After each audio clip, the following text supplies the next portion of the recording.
আসসালামু আলাইকুম, welcome back to my channel. প্রতিদিনের মতো আবারও একটি রান্নার ভিডিও নিয়ে আসলাম। তো যাই হোক, আমি এখন রান্নাবান্না শুরু করে দিয়েছি। তো প্রথমেই আমি একটু মশলা দিয়ে নিলাম। সেটা হচ্ছে একটু পেঁয়াজ কুচি, একটু কাঁচামরিচ, একটু রসুন তেলের ভিতরে দিয়ে তারপরে আমি একটু আলু বেগুন দিয়ে দিলাম।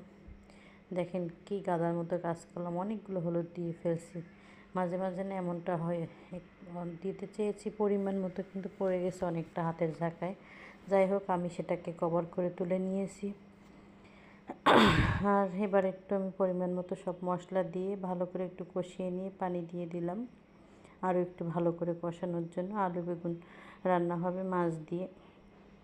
তো আমি প্রথমেই আগে একটু ভালো করে কষিয়ে নিচ্ছি, তারপরে পরিমাণ মতো ঝোল দিয়ে দিব।